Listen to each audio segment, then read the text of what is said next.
Princess Haywan stood at the tall window of her palace chamber, watching the ships descend from the stars. Somewhere among those vessels was the human delegation, and somewhere among them was the man she would marry. She felt no excitement, no nervousness, only a calm acceptance of duty. The Empire had ruled the galaxy for 10,000 years. Her people were tall, powerful, with skin that glowed softly in the dark and minds that could touch across distances. They could live for centuries, heal from terrible wounds, and bend metal with their bare hands. They were, by every measure, superior to most species in the known universe. And then there were the humans. Haywan had studied them, of course. It was her duty to know about the species she would marry into, even if only politically. Humans had only reached the stars 300 years ago. They were small, weak, and died after barely a century of life. They had no telepathy, no natural armor, no ability to see in the dark or breathe in toxic atmospheres. They were, her tutors had explained with barely hidden disdain, unremarkable in every way. But they had, rare, precious that the Empire needed for its new generation of warships, and Earth's Confederation needed protection from the Dominion, who saw the young human worlds as easy prey. So a marriage would seal the alliance. Haywan would take a human husband, and both civilizations would benefit. Her mother, the Empress, had been apologetic. "I know this is not the match we hoped for you," she had said, her luminescent eyes sad. "But the Council believes this is necessary. The human will not live long, perhaps 60 or 70 of our years. You will have other chances for happiness." Haywan had simply nodded. She would do her duty as she always had. The wedding took place 3 days later in the Grand Hall of Eternal Light. Thousands attended, representatives from hundreds of worlds. The hall was enormous, its ceiling lost in shadows far above, its walls covered in living crystal that sang softly in harmony with the thoughts of those present. Haywan wore the traditional silver gown of royalty, her skin glowing bright with formal bioluminescence. She stood at the altar, towering over most of the guests, waiting for her husband to arrive. When walked down the aisle, she had to stop herself from showing surprise. She had expected someone trying to look impressive, perhaps wearing mechanical enhancements to appear taller or stronger. Instead, the human was simply himself. He was shorter than her by a full head, his skin a plain brown that did not glow, his body thin by standards. He wore a simple black suit of Earth fashion, formal but not ornate. But his eyes caught her attention. They were dark, calm, and watching everything. As he walked, she noticed he moved with unusual grace. Not the power of a warrior, but something else, something economical, controlled. When he reached the altar and took her hands in the traditional gesture, his grip was warm and steady. He met her eyes without fear or awe, despite standing before one of the most powerful beings in the galaxy. "Princess Haywan," he said, his voice quiet but clear, "I am honored." "Ambassador," she replied formally, "welcome to Prime." The ceremony proceeded according to ancient tradition. Vows were spoken, symbols exchanged. The crowd watched with interest, and Haywan could sense through her telepathy a fair amount of pity. They her for this match, and they the human for being so obviously outmatched. The reception afterward was more difficult. The grand hall filled with conversation, music, and the subtle glow of thousands of telepathic exchanges happening in parallel with spoken words. Haywan stayed close to, partly from duty and partly from curiosity. He seemed fascinated by everything, asking questions about the architecture, the music, the food. His genuine interest was oddly charming. But then General approached their table. Was old, even by standards, a veteran of countless campaigns. His skin bore the scars of battles fought before Earth even had cities, and his eyes glowed with barely suppressed contempt. He had opposed the human alliance from the beginning, arguing that the Empire should simply take what it wanted from the weak species rather than bargaining. "Princess," he said, bowing just enough to be respectful but not enough to show true deference, "I see you have completed your obligation." Hei-1 felt her bioluminescence flare with anger, but she kept her voice level. "General, how kind of you to attend." His eyes moved to, looking him up and down like a predator assessing prey. "Tell me, human, your species has no telepathy, no enhanced strength, no natural weapons. How do your people even survive? What possible advantage did evolution grant you?" The question was meant to humiliate. The hall grew quieter as others turned to watch. Smiled. It was a small, genuine smile that somehow made Hei-1 think of still water. "We learned to use tools, General, and we learned to work together. Sometimes that's enough." "Tools," repeated with a laugh. "Yes, because you need them for everything. You cannot even digest most foods without cooking them first. Such weakness." "Perhaps," agreed calmly, "but we're still here." The general snorted and walked away. Others laughed quietly. Hei-1 felt embarrassment mixing with anger, though she wasn't sure if she was embarrassed for or angry on his behalf. "I apologize for the general," she said quietly. "He is set in his ways." "No apology needed," replied. "He's not wrong from a certain perspective. Humans are physically weak compared to most species we've met. We just work with what we have." Over the following weeks, Hei-1 found herself watching her husband more closely. He settled into palace life easily, learning the customs, meeting with various officials, always polite and calm. But he declined most of the privileges offered to him. He didn't want enhancement procedures, didn't want genetic modifications, didn't want royal guards following him everywhere. Instead, he spent hours in the palace library, reading everything he could about history and culture. He exercised daily in an empty training room, running in circles and lifting weights in patterns that seemed pointlessly simple to Hei-1's eyes. When she asked why he didn't train with the Royal Guard, where he could learn proper combat techniques, he simply smiled. "I'm comfortable with my own routine," he said, "but thank you." She grew fond of him in a way. He was intelligent, kind, and had a quiet sense of humor that caught her off guard. But she also felt a growing sense of protectiveness, the way one might feel toward a pet or a child. He was so small, so vulnerable in this palace full of beings who could kill him with casual ease. One evening, as they sat together in their chambers, she finally asked what had been bothering her. "Do you ever feel afraid here, surrounded by beings so much more powerful than you?" He looked at her with those calm, dark eyes, considering the question carefully. "Should I be afraid, Hei-1?" "I just worry," she admitted. "The palace can be dangerous. There are factions, rivalries, plots, and you have no defenses." He reached out and took her hand, his grip warm and steady. "I appreciate your concern, but humans have survived worse than palace politics. We'll be fine."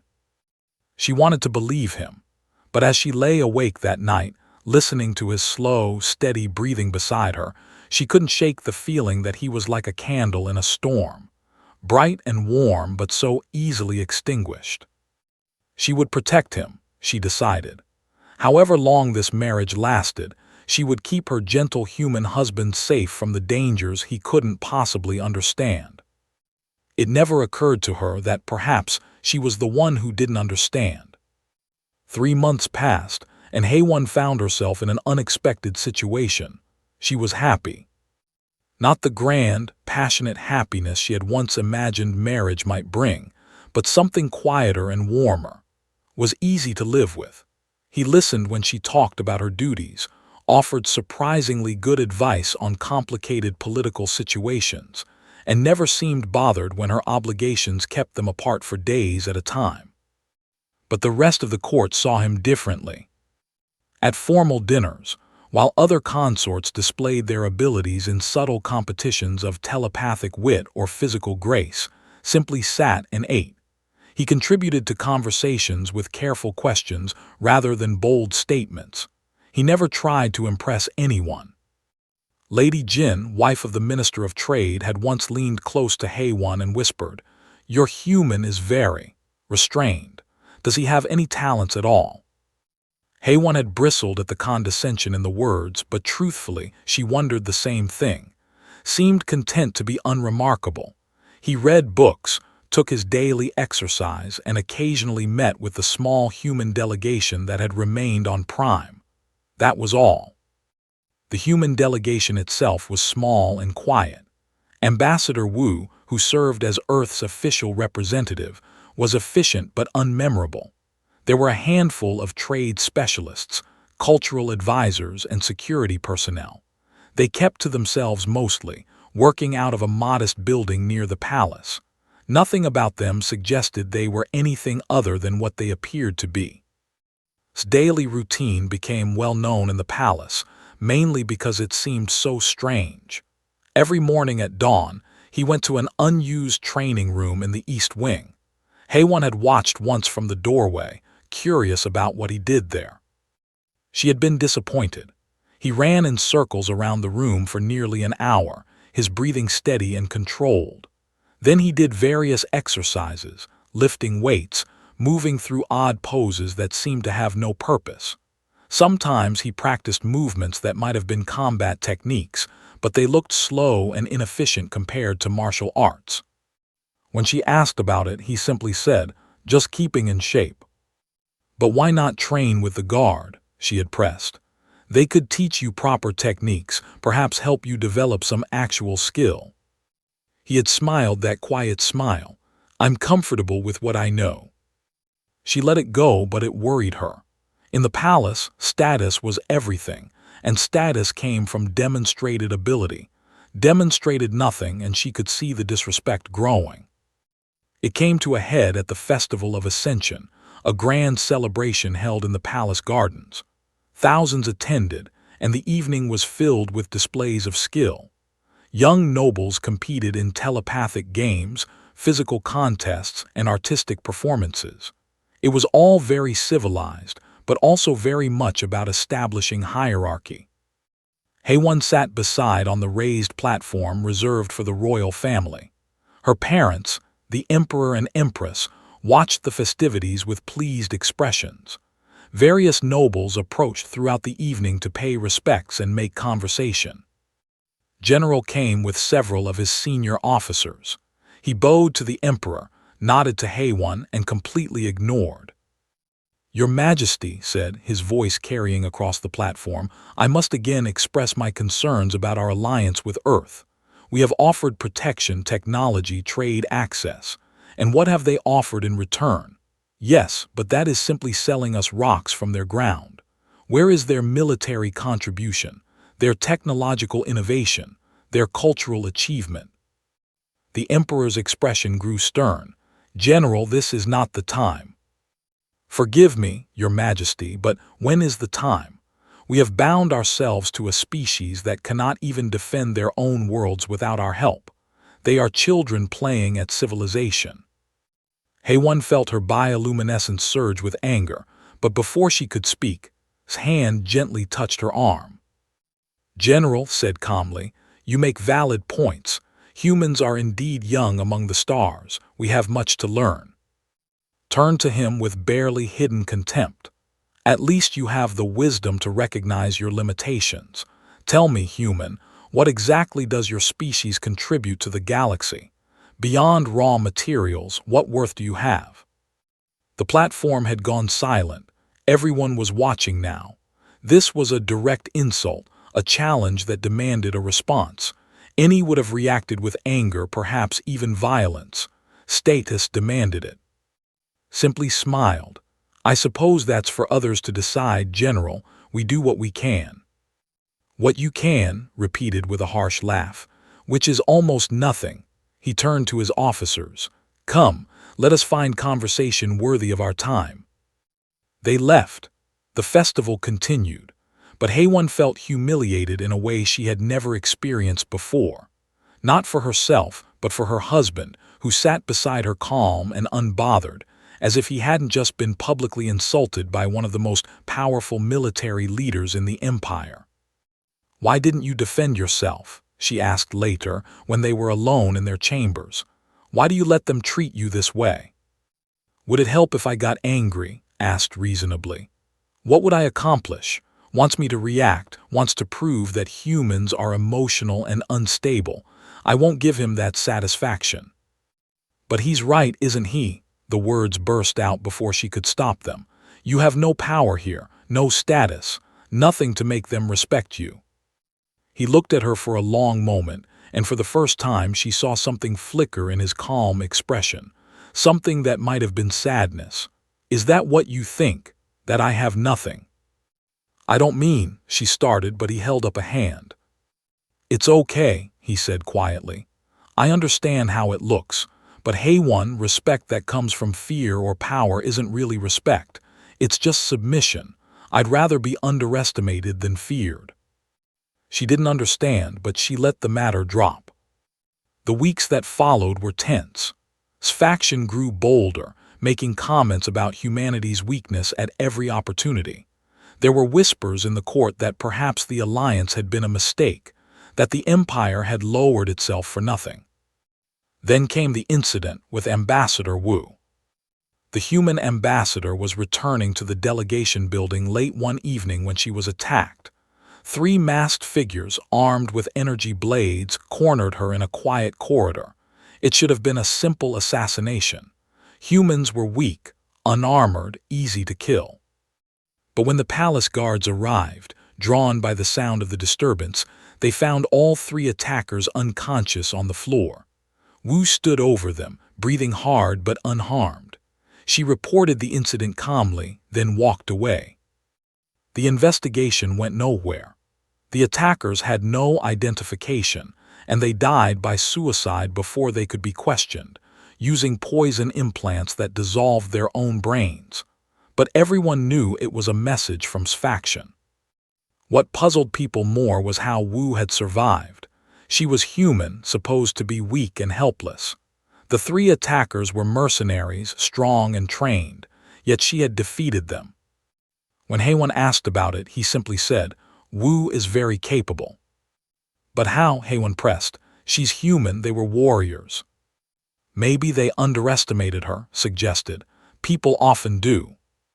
That night, Haewon lay awake, thinking about Wu's calm report of the attack, thinking about how had somehow known to avoid a certain corridor 2 weeks ago, right before a ceiling collapsed, thinking about the way the human delegation always seemed to know things before they were officially announced. She looked at her husband sleeping peacefully beside her. He looked so harmless, so gentle, but for the first time a small doubt crept into her mind. What if there was something she was missing? What if her kind, gentle, harmless husband wasn't quite as simple as he seemed? She dismissed the thought. It was ridiculous, was exactly what he appeared to be, a decent man doing his best in a world that was too dangerous for his kind. She would continue to protect him. That was her duty after all. The fact that he had never once asked for her protection didn't occur to her at all. The coup began at midnight. Haewon woke to the sound of explosions in the distance, muffled by the thick palace walls but unmistakable. Beside her was already sitting up, his expression alert but not surprised. "Stay here," she commanded, her skin flaring bright with alarm. She reached for the emergency communicator on her nightstand, but it was dead. All communications were dead. "That's not good," said quietly. He was already out of bed, pulling on clothes with quick, efficient movements. Before Haewon could respond, the door to their chamber exploded inward. Royal guards poured in, but their armor bore the wrong colors. These were troops. "Princess Haewon," the lead guard announced, his voice amplified by his helmet. "You are commanded to come with us. General has assumed control of the Empire for its own protection." "This is treason," Haewon snarled, her bioluminescence blazing with fury. She was strong, trained in combat since childhood, but there were 8 of them and they wore power armor. She could fight, but she would lose. "What about him?" another guard asked, gesturing at. The leader barely glanced at the human. "Wants him dead? Kill him here. No need to waste time transporting a corpse." "No," Haewon lunged forward, but 2 guards caught her arms, their enhanced strength holding her easily. "Let him go, he's done nothing, he's harmless." That's the point, Princess, the leader said. The human alliance has made the Empire weak. The general is correcting that mistake, starting with removing its symbol. They dragged HFY toward the door. She fought, screaming, her power flaring uselessly against their armor. The last thing she saw before they pulled her into the corridor was standing calmly in their bedroom, surrounded by 4 armed soldiers. "Run," she screamed, "run." He met her eyes across the room. That strange, calm smile crossed his face. "It's okay," he said quietly. "I'll be fine." Then they turned a corner, and he was gone. HFY was dragged through corridors filled with chaos. Loyal guards fought against forces. Nobles fled in confusion. The palace, normally a place of elegant order, had become a battlefield. They brought her to the throne room, where her parents were already imprisoned in energy cages. Her father, the emperor, looked old for the first time in her memory. Her mother wept silently. General stood before the throne, not sitting on it yet, but clearly claiming it. He was surrounded by his senior officers and at least 200 troops in full combat armor. "Princess HFY," he said with mock courtesy, "how good of you to join us." "You won't succeed," she spat. "The loyal forces will rally, the other houses will oppose you." "The other houses are already surrendering," replied calmly.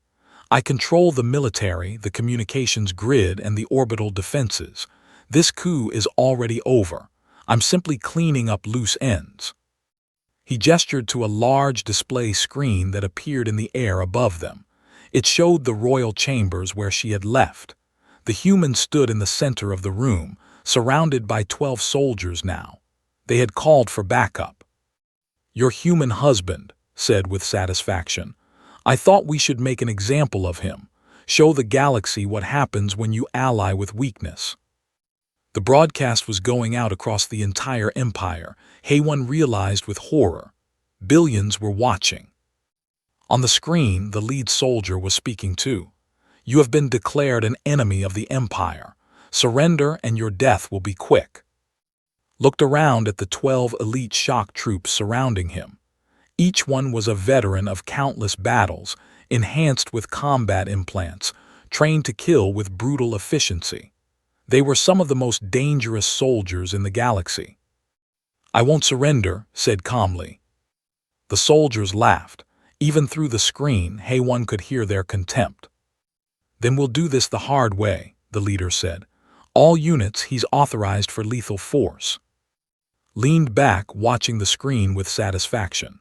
"This won't take long. Humans are so fragile. I almost wish we had captured him alive, so we could show the galaxy exactly how weak." On the screen moved. It was so fast that HFY almost missed it.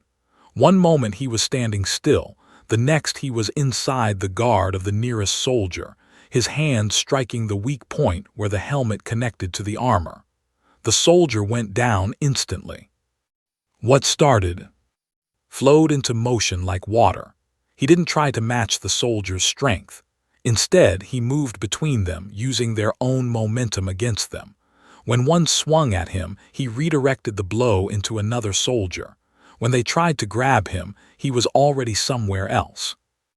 A combat knife appeared in his hand. Not an energy weapon or advanced technology, just a simple blade. He used it with surgical precision, targeting joints in the armor, gaps in the protection. Within seconds, 3 more soldiers were down. "How is he?" one of his officers started. "Kill him," roared into the communicator.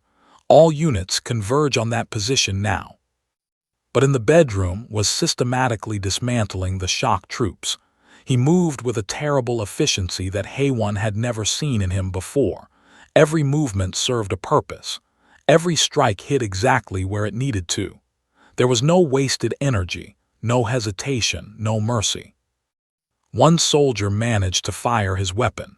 The energy bolt should have killed instantly. But he had already moved, and the bolt hit another soldier instead. Used the confusion to disable 2 more, his knife finding the weak points in their armor with frightening accuracy. "Impossible," whispered. "He's human, they're weak, they're nothing." On the screen, another soldier fell. Then another. Moved like he was dancing, but it was the most violent dance Haywan had ever witnessed. His calm expression never changed. He didn't look angry or afraid. He looked focused, like he was simply doing a job that needed to be done. The last soldier standing tried to run, caught him from behind, striking a nerve cluster at the base of his neck. The soldier collapsed. 4 minutes, 12 elite shock troops, all down. Stood in the center of the room, breathing a bit harder than normal, but otherwise seeming fine. He looked directly into the camera, as if he could see everyone watching. "General," he said calmly, "you made a mistake. You assumed humans were weak because we're not physically enhanced. You assumed we were harmless because we chose to be peaceful." He stepped over the fallen soldiers, walking toward the camera. His eyes were still calm, but there was something else in them now. Something that made Haywan's skin go cold. "You never asked what humans can do," continued. "You only assumed what we can't. That was your first mistake." He reached the camera and his hand moved toward it. The screen went dark. In the throne room, silence fell. Stared at the empty screen, his glowing skin fluctuating with emotions Haywan couldn't read. Around him, his officers looked at each other in confusion and growing concern. "Get me a security team," finally said, his voice tight. "A full squad, power armor and heavy weapons. I want that human dead, now." "Sir," one of his officers said hesitantly, "he just took down 12 of our best soldiers with his bare hands. Maybe we should." "He got lucky," roared. "He's one human against an army. Find him and kill him." But as orders were shouted and soldiers mobilized, Haywan looked at her parents. Her father was staring at the empty screen with an expression of dawning realization. Her mother had stopped crying. "You didn't know," her father said quietly to her. "Did you?" "Know what?" Haywan asked, her voice shaking. "What your husband really is," the Emperor replied. "None of us did. We thought humans were weak because they seemed kind. We thought they were harmless because they smiled." On screens around the throne room, tactical displays showed soldiers moving through the palace, searching for. But Haywan noticed something odd.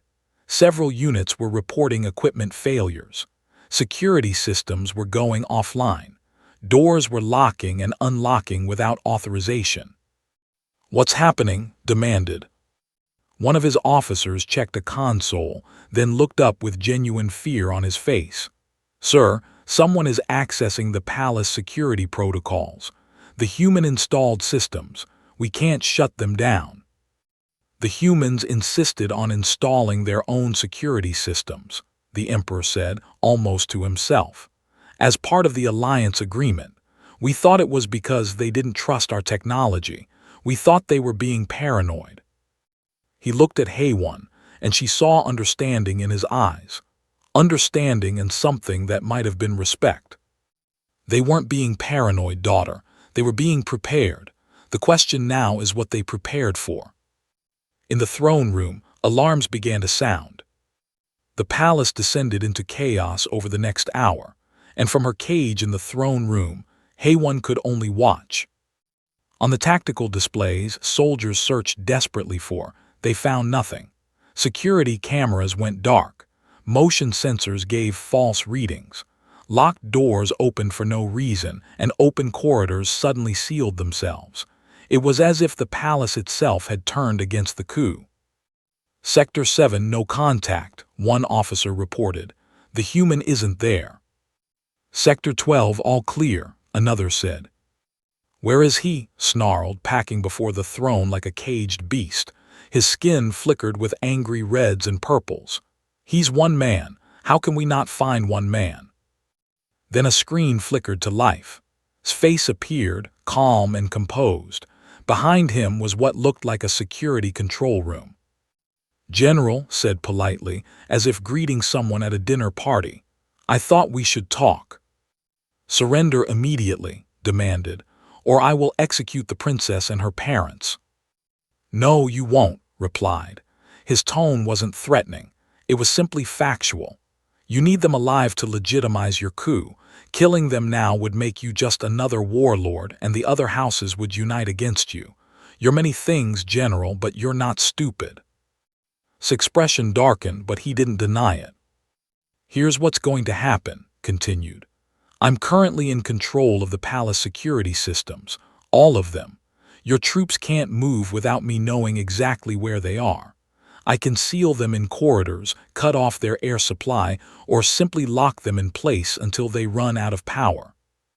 You're bluffing, said, but his voice lacked conviction. Touch something off screen.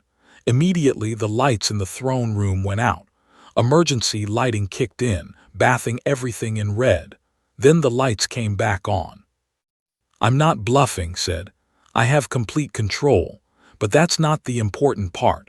The important part is what you still don't understand about humans.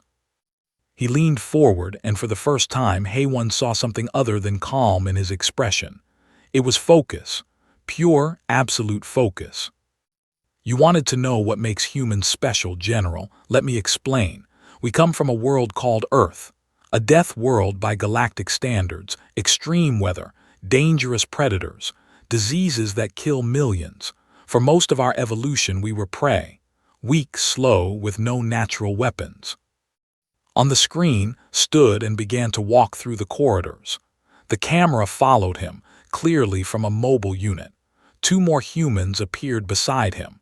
HFY recognized them as members of the delegation's security team. But we survived, continued. Not by becoming stronger, by becoming smarter. We learned to hunt animals bigger and faster than us. We learned to work in groups. We learned to plan, to prepare, to think ahead. And most importantly, we learned to never stop learning. He paused at an intersection. On another screen, HFY could see a squad of troops approaching from the opposite direction. They turned the corner, weapons ready. They found themselves face to face with and his 2 companions. For a moment, nobody moved. Every human child learns to fight, said, his voice still coming from the throne room speakers even as he faced the soldiers in person. It's part of our basic education, because on Earth, we couldn't afford not to. We have martial arts traditions that go back thousands of years, fighting styles refined over centuries, tested in countless wars. The soldiers opened fire, but his companions were already moving, flowing apart like they had practiced this exact scenario 1,000 times. They had. The energy bolts struck walls and ceiling. What happened next was brutal and efficient. The humans moved like a single organism, covering each other, targeting weak points with precision. One soldier went down with a strike to a nerve cluster. Another collapsed as his armor's power pack was disabled by a precisely thrown knife. A third was disarmed and restrained in seconds. We're not stronger than you, his voice explained as he systematically disabled another soldier. We're not faster. We don't have your natural advantages, but we have something else. We have the knowledge of how to defeat enemies stronger than us, because we've been doing it for our entire history. The squad was down in less than a minute, and his companions moved on, leaving the soldiers alive but unconscious. How many humans are in the palace? Demanded, his voice tight with barely controlled panic.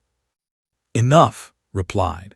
The delegation included cultural advisors, trade specialists, and security personnel. What we didn't mention was that several of those categories overlapped. Our cultural advisors have intelligence training. Our trade specialists are also military analysts, and our security personnel are special operations soldiers. Another screen showed Ambassador Wu moving through the palace gardens. She moved like did, with that same terrible efficiency.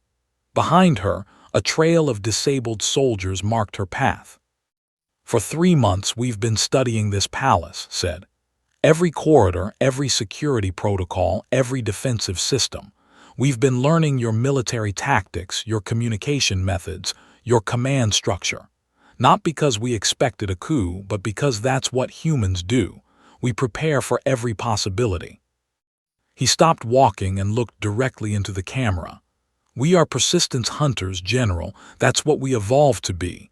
We chase our prey for hours, days if necessary. We don't give up. We don't quit. And we always think ahead. In the throne room, several of his officers were backing toward the exits. The general himself looked pale, his bioluminescence flickering uncertainly. "You're outnumbered," said, but his voice lacked conviction. "I have 2,000 soldiers in this palace alone. You have what, a dozen humans?" 15, corrected. "But numbers aren't everything, General. You know what else humans are good at? Communication. About 3 hours ago, when your coup began, we sent a priority signal to the human fleet that was conducting exercises 3 systems away." He smiled that calm smile. "They're not conducting exercises anymore." A new display appeared, showing space around Prime.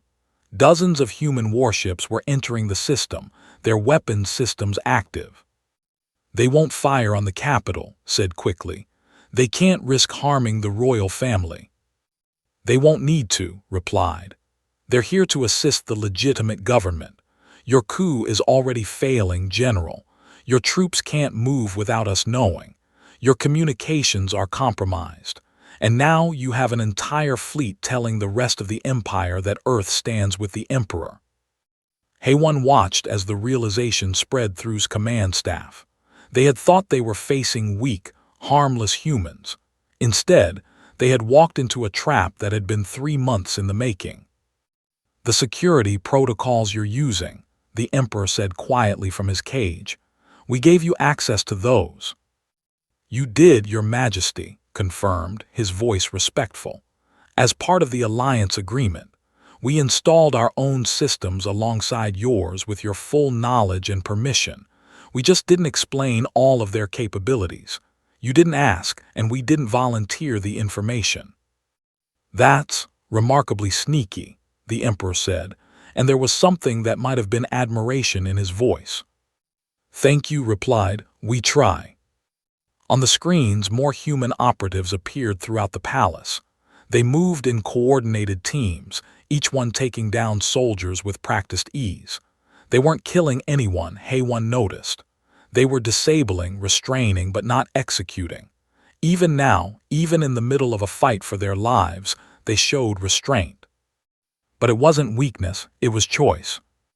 "You see," General said, his face filling the main screen again, "humans can be peaceful because we choose to be, not because we have to be. We learned a long time ago that the capacity for violence and the choice to avoid it are 2 different things. You mistook our choice for inability." He looked directly at, and his expression was still calm, still controlled. But there was steel underneath it. The steel of a species that had climbed from the bottom of the food chain to the top through sheer determination. "That was your real mistake," said quietly. "You thought we were harmless. We're not harmless, General. We're just very careful about when we use our teeth." Behind him, through the windows of the control room, HFY could see the human fleet taking up positions around the planet. And in the throne room, she watched as command structure began to collapse. The coup was over. It had been over from the moment had assumed humans were weak. He just hadn't known it until now. The throne room doors opened silently. Walked in alone, still wearing the simple clothes he had put on hours ago. They were torn in places, stained with blood that wasn't his own, but he moved with the same calm grace he always had. Behind him, distant sounds of fighting had finally stopped. Stood in the center of the room, surrounded by the last of his loyal officers. About 20 soldiers in power armor formed a defensive circle, weapons pointed at the approaching human. "Stay back," commanded. His skin flickered with desperate colors. "I still control this room. I can still kill the royal family." Stopped walking. He looked at the armed soldiers, at the captured emperor and empress, at HFY in her energy cage. Then he looked at with something that might have been pity. "No, you can't," said quietly. "Your soldiers know it's over, General. They're just waiting for you to accept it." "I have 20 armed troops," shouted. "You're one unarmed human." 14, corrected. He gestured to the shadows around the throne room. Figures emerged from doorways and balconies. Human operatives positioned in a perfect crossfire formation. And I'm not unarmed. I'm just not holding a weapon at the moment. He took another step forward. Several of soldiers shifted nervously. Your coup failed because you didn't understand humans, said. You thought we were weak. You saw us choose peace and assumed we had no choice. But humans learned something very important in our history, General. The most dangerous predators are the ones who can afford to be patient. He looked around at the soldiers. We spent 3 months here. We smiled, we were polite, we seemed harmless. And while we did that, we learned everything. Your guard rotations, your security codes, your command structure, your loyalties. He pointed at one of the soldiers. You're Private Yang. You have a wife and 2 children on the southern continent. You joined the military because it was family tradition, but you never wanted to hurt innocent people. The soldier flinched, pointed at another. You're Corporal Minho.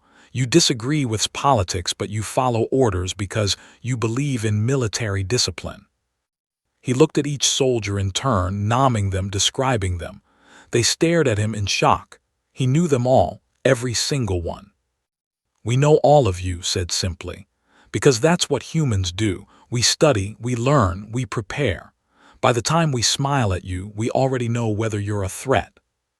Enough, pulled out a pistol and pointed it directly at HFY. I will kill her, I swear it. No, one of his own soldiers said. It was Yang, lowering his weapon. I won't be part of this anymore, General, it's over. Another soldier lowered his weapon, then another. Within seconds stood alone, his pistol shaking in his hand. You were never going to win, said gently. Not because you're weak, but because you didn't know what you were fighting. Humans have been underestimated for 300 years in space. We learned to use that. When people think you're harmless, they don't guard against you. They tell you things. They show you things. They give you access. He gestured to the security controls. You let us install our own systems because you thought we needed the comfort of familiar technology. You let our people move freely through the palace because they seemed so friendly and non-threatening.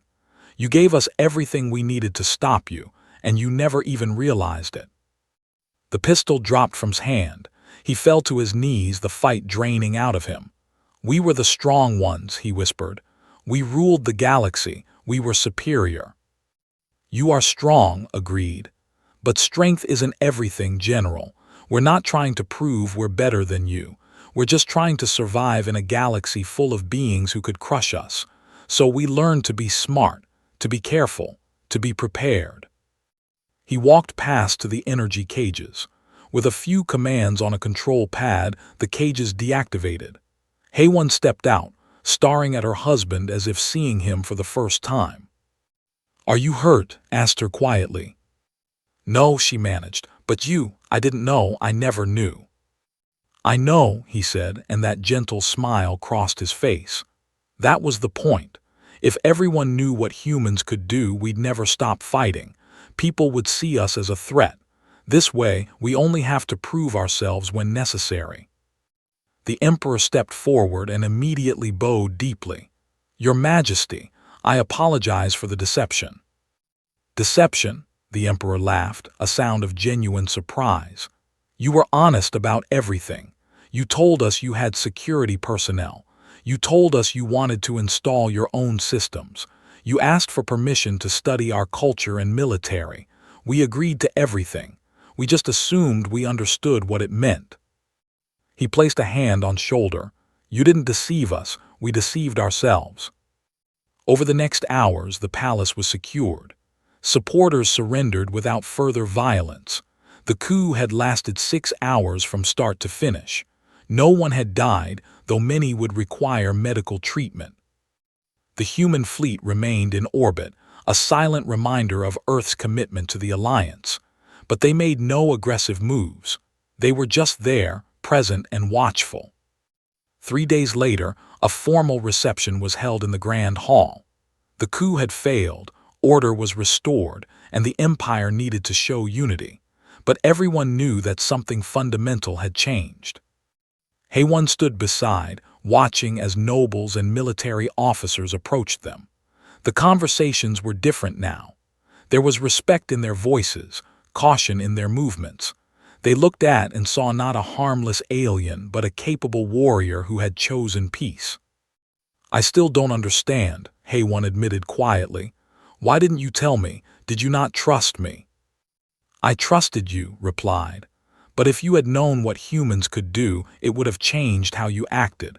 You would have been defensive or overprotective or worried, and that would have made others suspicious. The whole point was to seem harmless. And now everyone knows now." "Now it's different," he said. "The secret is out, but maybe that's better. Maybe now we can be partners instead of protector and protected." She looked at him, this man she had thought she understood.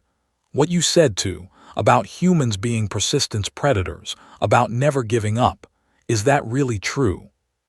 "Yes," said simply. "Humans are very hard to discourage. When we set our minds to something, we keep going. For years, decades, centuries if necessary. We're stubborn that way." He smiled at her. "It's how we survived on Earth, and it's how we'll survive in the galaxy, not by being the strongest or the fastest, but by being the most persistent, by never giving up." "That's terrifying," HFY said honestly. "I know," agreed, "but it's also why you can trust us. When we make a promise, we keep it. When we form an alliance, we honor it. When we love someone, we love them forever." He took her hand gently. "I promised to be your husband. That wasn't a political calculation. I meant it." HFY felt something shift in her chest. All this time, she had been protecting him, pitying him, seeing him as something fragile. But he had never needed her protection. He had been protecting her, protecting the alliance, protecting peace itself by making everyone think he was harmless. "I'm sorry," she said, "for not understanding, for treating you like you were weak." "You weren't wrong to worry," said. "I am weaker than most beings in this galaxy, physically at least. But humans learned that there are many kinds of strength. Physical power is just one kind." Across the hall, Ambassador Wu was speaking with the Empress. Other human delegation members mingled with nobles. The conversations looked friendly now, but HFY noticed the change. They were listening more carefully, watching more closely, showing respect. "Will things be different now?" she asked, "between us?" "Only if you want them to be," replied. "I'm still the same person I was yesterday. I still read too much, I still like quiet evenings, I still think your mother's gardens are beautiful. The only thing that's changed is that you know I can protect myself." "And me," HFY said quietly, "you protected me." "Always promised. That's what persistence hunters do, we protect our pack." A year later, HFY stood in the same training room where she had once watched exercise with puzzled confusion.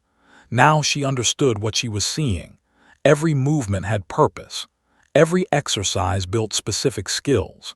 It was a lifetime of preparation condensed into a daily routine. She tried to copy his movements, her enhanced strength making her clumsy compared to his precision.